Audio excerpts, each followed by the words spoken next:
আরে ভাই টাকাগুলো নিয়েন না ভাই, ভাই আমার চিকিৎসার টাকা সারেন। আরে আমাদের কাজের মেয়ে অপু না? হায় হায়, অপু দেখতে এত সুন্দর।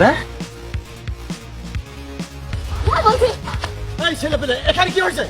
দেখি ওই ছিনতাইকারী দুজন আমার চিকিৎসার টাকা নিতে চেয়েছিল, নিতে পারেনি। এই মেয়েটা আমাকে বাঁচিয়েছে, তোমাকে ধন্যবাদ বোন।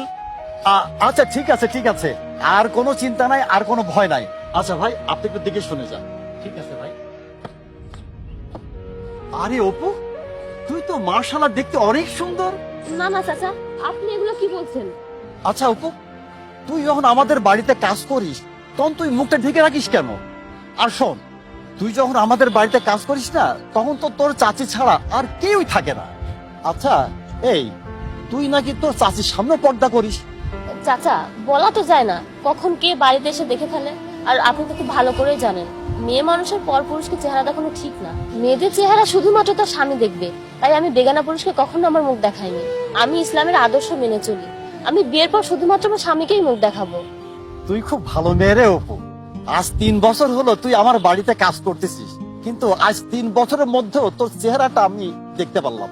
আবার শুনেছি তুই নাকি 5 ওয়াক্ত নামাজ পড়িস, আবার তুই তোর কাজও খুব ভালো মতো করিস, আর তুই সবাইকে খুব সম্মান করে কথা বলিস।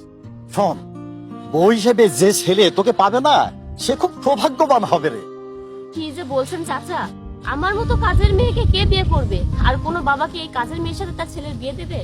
আর ভাগ্যের কথা বলছেন, ভাগ্যবান তো তারাই হয় যারা ধনীর মেয়েকে বিয়ে করে। এখনকার ছেলেরা তাদের পরিবার বড় লোকের সুন্দরী মেয়ে খোঁজে, কেউ ভালো মেয়ে খোঁজে না। আর আমরা হলাম গরিব কাজের মেয়ে, আমাদের কথা বাদ দেন। আর আমরা যত ভালো মেয়েই হই না কেন, আমাদের বিয়ে ওই রিক্সাওয়ালার সাথেই হবে।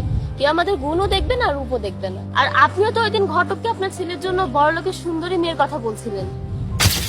মেয়ের তো আমার কাছে ঘেটা ঘেটি রে ভাই। আমি আপনাকে দেখাচ্ছি, একটুখানি দেখি, চয়েস করুন তো দেখি ভাই।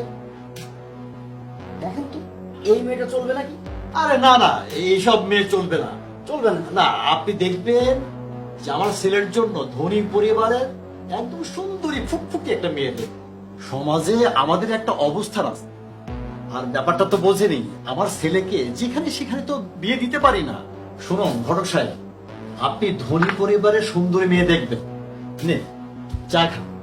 ব্যাপারটা হলো যে আমাদের অবস্থা দেখে তারপরে ঠিক সেইভাবে সম্বন্ধ করুন। কি বুঝাইতে পেরেছি আপনাকে? আপনি তো ঘটককে বললেন না ভালো গুণের মেয়ে দেখতে? আচ্ছা তুই বাড়িতে যাচ্ছিস, যা, সময় হলে বুঝবি কে কি করে। এখন যাচ্ছিস, যা, কাল সময় মতো বাড়িতে চলে আসিস। হ্যাঁ, আমার মতো কাজের মেয়েকে কে বিয়ে করবে? আর কোনো বাবা কি এই কাজের মেয়ের সাথে তার ছেলের বিয়ে দেবে? ভাগ্যবান তো তারাই হয় যারা ধনীর মেয়েকে বিয়ে করে। আর আমরা যত ভালো মেয়েই হই না কেন, আমাদের বিয়ে ওই রিক্সাওয়ালার সাথেই হবে। কেউ আমাদের গুণও দেখবে না, রূপও দেখবে না। আর আপনিও তো ওই দিন ঘটককে আপনার ছেলের জন্য বড় লোকের সুন্দরী মেয়ের কথা বলছিলেন।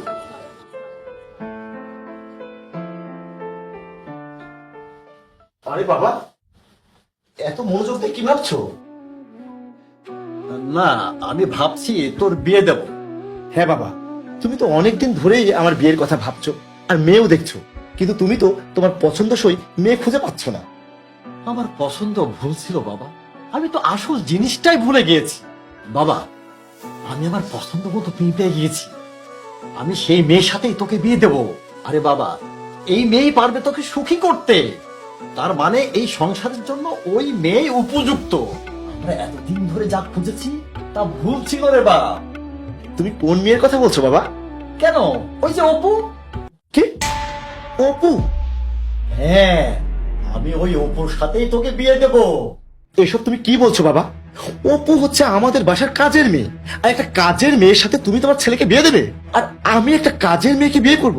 না না বাবা, এটা অসম্ভব। আমি কি অপুকে বিয়ে করলে সমাজে মুখ দেখাতে পারবো? আমি কি পারবো একটা কাজের মেয়েকে বিয়ে করে আমি সমাজে আমার স্ট্যাটাস মেনটেন করতে? সবাই তো ছিছি করবে বাবা। বাবারে, সংসারের জন্য দরকার ভালো একটা গুণী মেয়ে, সুন্দরী মেয়ে। আর যদি ধনীর মেয়ে হয়, এই সমাজে আমাদের মান সম্মান ঠিকই বাড়বে। কিন্তু ওই মেয়েটার মধ্যে যদি গুণ না থাকে, তাহলে আমাদের এই সংসারে সুখ আসবে না রে বাবা। অপু অনেক ভালো মেয়ে, সেই সাথে খুব সাহসী, আর ওর চেহারা খুবই সুন্দর, তোর পছন্দ হবে বাপ।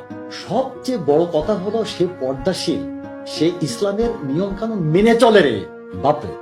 তুই যদি অপুকে বিয়ে করি তাহলে তুই খুব সুখী হবি, আমার এই সংসার খুব সুখে থাকবে।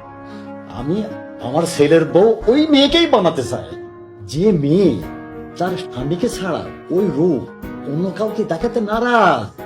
তার মানে তুই বোঝ বাবা, কত সুন্দর মেয়ে সে। বাবা তুই আমার কথা শোন, তুই সুখী হবি। ঠিক আছে বাবা। অপু, এদিকে এসো তো। অপু, আমার বাবা চায় আমি তোমাকে বিয়ে করি, আর আমি না কোনোদিন আমার বাবার অবাধ্য হইনি। আমি জানি যে তুমি খুব ভালো মেয়ে, তা তুমি কি আমাকে বিয়ে করতে পারবে? এসব আপনি কি বলছেন? আমি একটা কাজের মেয়ে, আমি আপনাদের সমাজের উপযুক্ত নই। অপু তুই আমার ভুল ভেঙে দিয়েছিস। আমি জানি আমার এই ছেলের জন্য তুই একমাত্র উপযুক্ত। কিন্তু আমার কিছু শর্ত আছে আপনার ছেলের জন্য। হ্যাঁ অপু, বলো তোমার কি শর্ত? আপনাকে ইসলামিক শরিয়া মোতাবেক চলতে হবে, সুন্নতে দাঁড়িয়ে রাখতে হবে, আর বিয়ের পর আমি কোনো পার্টিতে যেতে পারবো না, আর সেই ব্যাপারে আপনি আমাকে কোনো চাপ দিতে পারবেন না। আমি আমার আল্লাহর অনুগত্য মেনে রাসূলের সুন্নত মতো চলবো, আর আপনাকেও সেভাবেই চলতে হবে। মাশাআল্লাহ, তুই খুব ভালো কথা বলেছিস মা। ঠিক আছে অপু, আমি তোমার সব কথা মেনে নিলাম, তুমি খুবই সুন্দর কথা বলেছ। আমাদের তো সেইভাবেই চলা উচিত যেভাবে আমাদের নবী করিম সাল্লাল্লাহু আলাইহি ওয়াসাল্লাম চলতে বলেছেন। বাবা, তা তুমি বিয়ের ব্যবস্থা করো, আমি অপুকে বিয়ে করবো। আলহামদুলিল্লাহ, তুই আমাকে টেনশন থেকে বাঁচালি বাবা। ঠিক আছে যাই তাহলে আমি বিয়ের ব্যবস্থা করি। হ্যাঁ? আমার ছেলে বিয়ে করবে।